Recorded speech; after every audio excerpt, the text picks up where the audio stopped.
మనతో పాటు దూదిమెట్ల బాలరాజన్ ఉన్నాడు, మాట్లాడించే ప్రయత్నం చేద్దాం. ఏంటన్నా ఈ జోష్ ఏంటి? కేటీఆర్ రోడ్ షోకి సంబంధించి ఇంతమంది జనాలు కదిలి వస్తూ ఉన్నారు. ఆల్రెడీ 2 రోడ్ షోలు ఫుల్ సక్సెస్ అయినాయి కదా, ఏం చెప్తారు?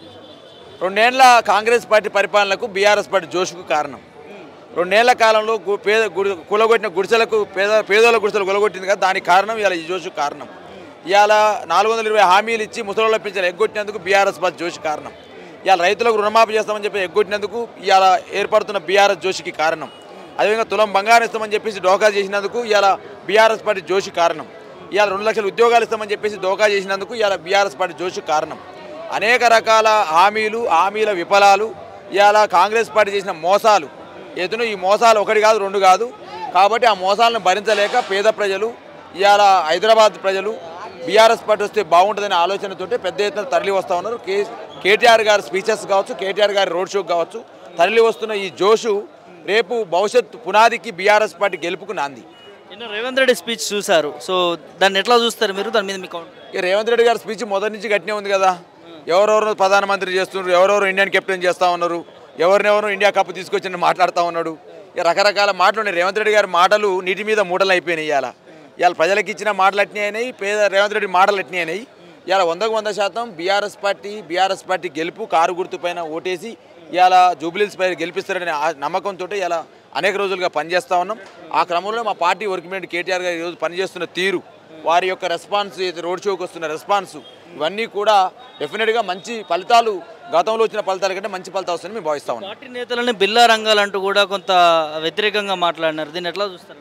ఇప్పుడు ఇక రేవంత్ రెడ్డి గురించి ఏం చెప్పాలి చెప్పు. ఎవరు ఇవాళ మూటలు పట్టుకుంది ఆయననే. ఇవాళ 50 లక్షల రూపాయలు ఒక ఎమ్మెల్సీని కొందామని చెప్పేసి పోయి పట్టుబడ్డది ఎవరు? రేవంత్ రెడ్డి కదా. మరి ఎవరు బిల్లా రంగారు అవుతారు? ఆయన అవుతాడు బిల్లా. ఆయన ఎవరైతే వేమిరెడ్డి నరేంద్ర రెడ్డి కోసం పనిచేసినా ఆయన రంగా అవుతాడు, ఈయన బిల్లా అవుతాడు. అసలు పైసలు తీసుకొచ్చి నువ్వు కదా, పైసల పోటీ దొరకబడేది నువ్వు కదా. మా నాయకులు నికార్సైన నాయకులు, హరీష్ రావు గారు కావచ్చు, కేటీఆర్ కావచ్చు, ఇవాళ తెలంగాణ ఉద్యమంలో పాల్గొన్న నాయకులం, కేసీఆర్ గారి నాయకత్వంలో నడిచిన నాయకులం, తెలంగాణ కోసం జైల్లోకి పోయింది మా నాయకత్వం, దెబ్బలు తిన్నది మా నాయకత్వం, అనేక రకాల ఇబ్బందులు అనుభవించింది మా కేటీఆర్ గారు, మా హరీష్ రావు గారు. వాళ్ళని పట్టుకొని అంత పెద్ద మాట్లాడుతుంటే తెలంగాణ సమాజం నవ్వుకుంటుంది రేవంత్ రెడ్డి గారు.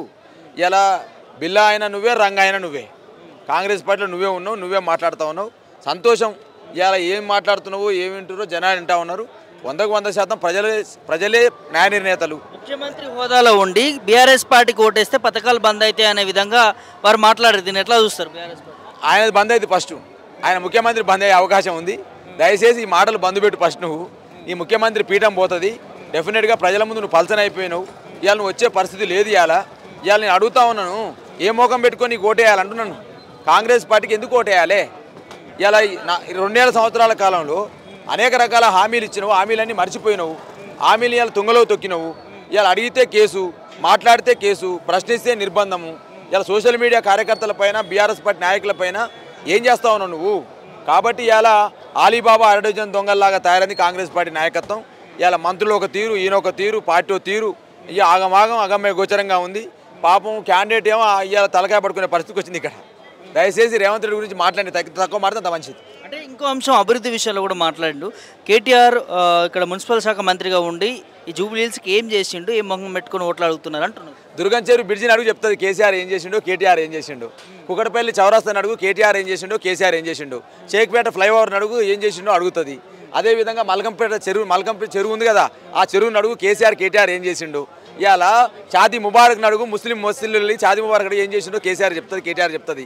అదేవిధంగా ఇవాళ గిరిజన కాలనీలకు వెళ్ళి, దళిత కాలనీకి వెళ్ళి దళిత బంధుని అడుగు, చెప్తుంది దళితుల కోసం ఏం చేసిర్రు. ఇలా అన్ని రకాల కార్యక్రమాలు పేదోళ్ళకు చేసింది ఎవరే? గులాబీ జెండా కదా, కేసీఆర్ నాయకత్వం కదా.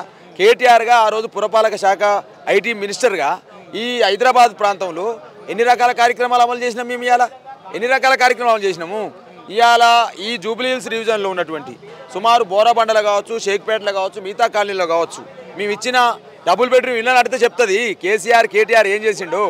ఇవాళ అనేక రకాలుగా కార్యక్రమాలు చేసింది కేసీఆర్ నాయకత్వం. ఇవాళ పేదవాళ్ళ కోసం, బీద వాళ్ళ కోసం చేసింది బీఆర్ఎస్ పార్టీ నాయకత్వము.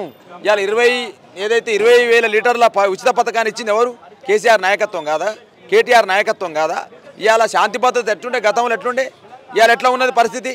ఇవాళ అందరూ కూడా ఇలా కరెంటు ఎప్పుడైనా పోయేదా హైదరాబాద్ ప్రాంతంలో? ఇలా కరెంట్ ఎప్పుడు పోతే అప్పుడు తీస్తూ ఉన్నారు, కరెంటు తీస్తూ ఉన్నారు. ఇవాళ కనీసం హైదరాబాద్ కోళ్ళు వద్దామంటే కూడా భయపడే పరిస్థితికి వచ్చింది.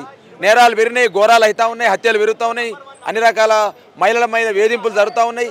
ఈ కారణం అన్నిటి కాంగ్రెస్ పార్టీ కాదా? గతంలో ఈ ఉండేని అంటున్నా, కరెంటు మంచిగా ఉండే, శాంతి పద్ధతులు బాగుండే, హ్యాపీగా అందరు నివసించే వాళ్ళు మంచిగా ఉండేది కదా. కాబట్టి ఇవన్నీ అంశాలను పరిగణించమని చెప్పేసి ప్రజలకు చెప్తా ఉన్నాం. ప్రజలు ముందు మనం అందరం కూడా పెద్దవాళ్ళం కాదు, ప్రజలే న్యాయ నిర్ణేతలు. ప్రజలను నమ్ముకొని బీఆర్ఎస్ పార్టీ ఉన్నది ఎప్పుడైనా కూడా. తెలంగాణ ఉద్యమంలో కూడా ప్రజలందరూ కలిసి రాకపోతే మీ ప్రజలను ఏమనలే. తెలంగాణ ఉద్యమం చేసినాం, తెలంగాణ ఎందుకు కావాలో చెప్పినాం, తెలంగాణ కష్టాలు ఎందుకు చెప్పినాం, తెలంగాణ వస్తే ఏం జరుగుతుందో చెప్పినాం, తెలంగాణ బాధలు చెప్పినాం, తెలంగాణ ఎతలు చెప్పినాం, తెలంగాణ కథలు చెప్పినాం, ప్రజలందరినీ మొబిలైజ్ చేసినాం, ప్రజలందరూ బీఆర్ఎస్ జెండా నడిపించినాం, తెలంగాణ రాష్ట్రాన్ని సాధించినాం. తెలంగాణ రాష్ట్రాన్ని సాధించిన తర్వాత కొంతమంది ముఖ్యమంత్రులు ఏమన్నారు, కర్ర పట్టుకొని కరెంటు పోద్ది అన్నారు, అంధాకారం అయితే అన్నారు, రియల్ ఎస్టేట్ భూమి తగ్గుద్ది అన్నారు, తెలంగాణ వస్తే ఆగమైపోతుందని చెప్పి కిరణ్ కుమార్ రెడ్డి ముఖ్యమంత్రి ఉండే. తెలంగాణ ఆగమైందా? కేసీఆర్ చెప్పినట్టే బాగుపడదు కదా, ఆగం కాలేదు కదా. కాబట్టి కేసీఆర్ గారి నాయకత్వం అవసరం ఈ తెలంగాణకు అనే అంశాన్ని స్పష్టంగా ఆ రోజు చెప్పినాం. కేసీఆర్ నాయకత్వం ఏ విధంగా తెలంగాణ అభివృద్ధి చేసిందో చూసినాం. కాబట్టి మళ్ళీ ఈరోజు కూడా గతంలో కొన్ని పొరపాట్ల వల్ల ఇవాళ కేసీఆర్ గారిని ఏదో ఆ కాంగ్రెస్ పార్టీ ఇచ్చిన హామీల వల్ల ఓటేసినారు. కాబట్టి ఈ ఎలక్షన్ అనేది రేపు భవిష్యత్తుకు పునాది. కాబట్టి ఈ ఎలక్షన్లో బీఆర్ఎస్ పార్టీ నాయకత్వానికి కారు గుర్తుకు ఓటేయమని చెప్పేసి ఇవాళ జూబ్లీహిల్స్ ప్రజలు అభ్యర్థిస్తూ ఉన్నాము. జూబ్లీహిల్స్ ప్రజల దగ్గరికి వెళ్తూ ఉన్నాం, మేము చేతులు జోడించి అడుగుతూ ఉన్నాం, వాళ్ళందరినీ పూరా ప్రజలందరినీ అడుగుతూ ఉన్నాం. కాబట్టి మేమేమో ప్రజలతోని ఇబ్బందులు ఏదైనా బాధలుండి చెప్పుకొని అడుగుతా ఉన్నాం. వీళ్ళేమో ఇదే బాధ, అబద్ధాలు మాట్లాడడం, ఏమన్నా కేసీఆర్ తిట్టడం, ఇదే చదువుతా ఉంది. ఎట్లా ఉండబోతుందని మీరు తిరుగుతుండ్రు ప్రజల్లో. మనది మిర్రర్ టీవీ కదన్నా, మాకంటే ఎక్కువ మీకే తెలుసన్నా. అసలు ఇక్కడ ఎలక్షన్ అనేది కాంగ్రెస్ పార్టీ మాకు పోటీనే కాదు, బీఆర్ఎస్ పార్టీ వాకవర్.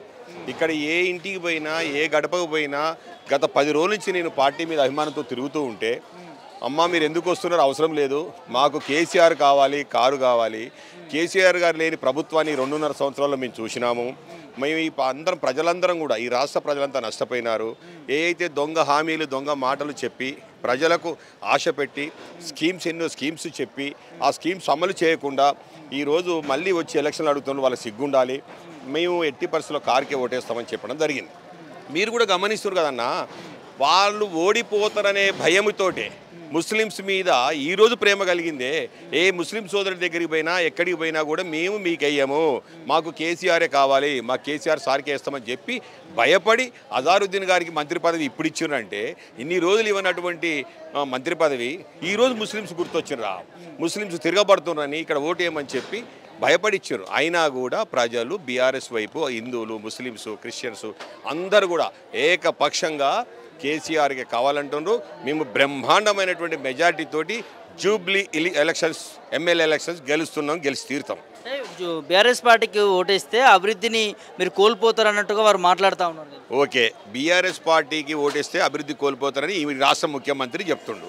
ఆయనకు ఓటు వేస్తే ఇచ్చిన హామీలు చేయలేదు, అభివృద్ధి చేయలేదు. గతంలో కూడా ఈ ప్రాంతంలో ఎవరిని అడిగినా కూడా మాగంటి గోపీనాథ్ గారు టీఆర్ఎస్ ప్రభుత్వం ఉన్నప్పుడు ఆ రాష్ట్ర ముఖ్యమంత్రి, అప్పుడున్న ముఖ్యమంత్రి కేసీఆర్ గారే డ్రైనేజీలు వారే వేయించినారు. ఇక్కడ ఉన్నటువంటి సమస్యలను చాలా వరకు తీర్చినారు. కొన్ని సమస్యలు ఉండే, అనుకోకుండా చనిపోయిండు, ప్రభుత్వం లేకుండే.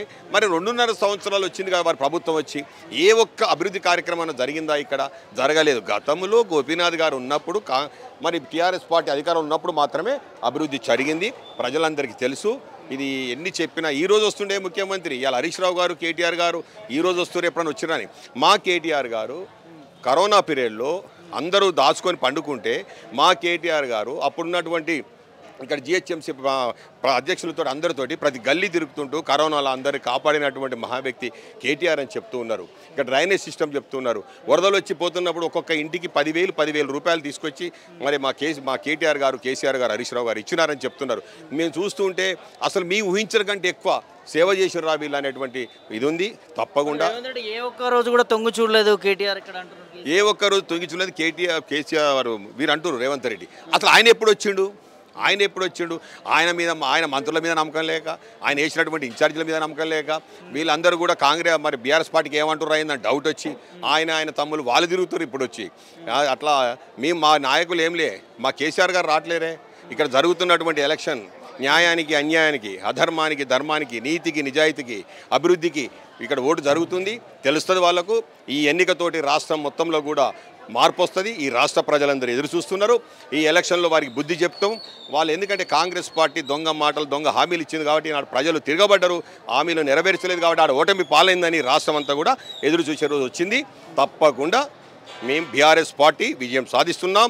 మంచి మెజార్టీతోటి మేము 40 నుంచి 50 వేల మెజార్టీతోటి గెలవబోతున్నాం. గెలుస్తాం, గెలిచి తీరుతాం. ఎక్కడ చూసినా కేటీఆర్ రోడ్ షోకి చాలా భారీ ఎత్తున జనాలు వస్తూ ఉన్నారు.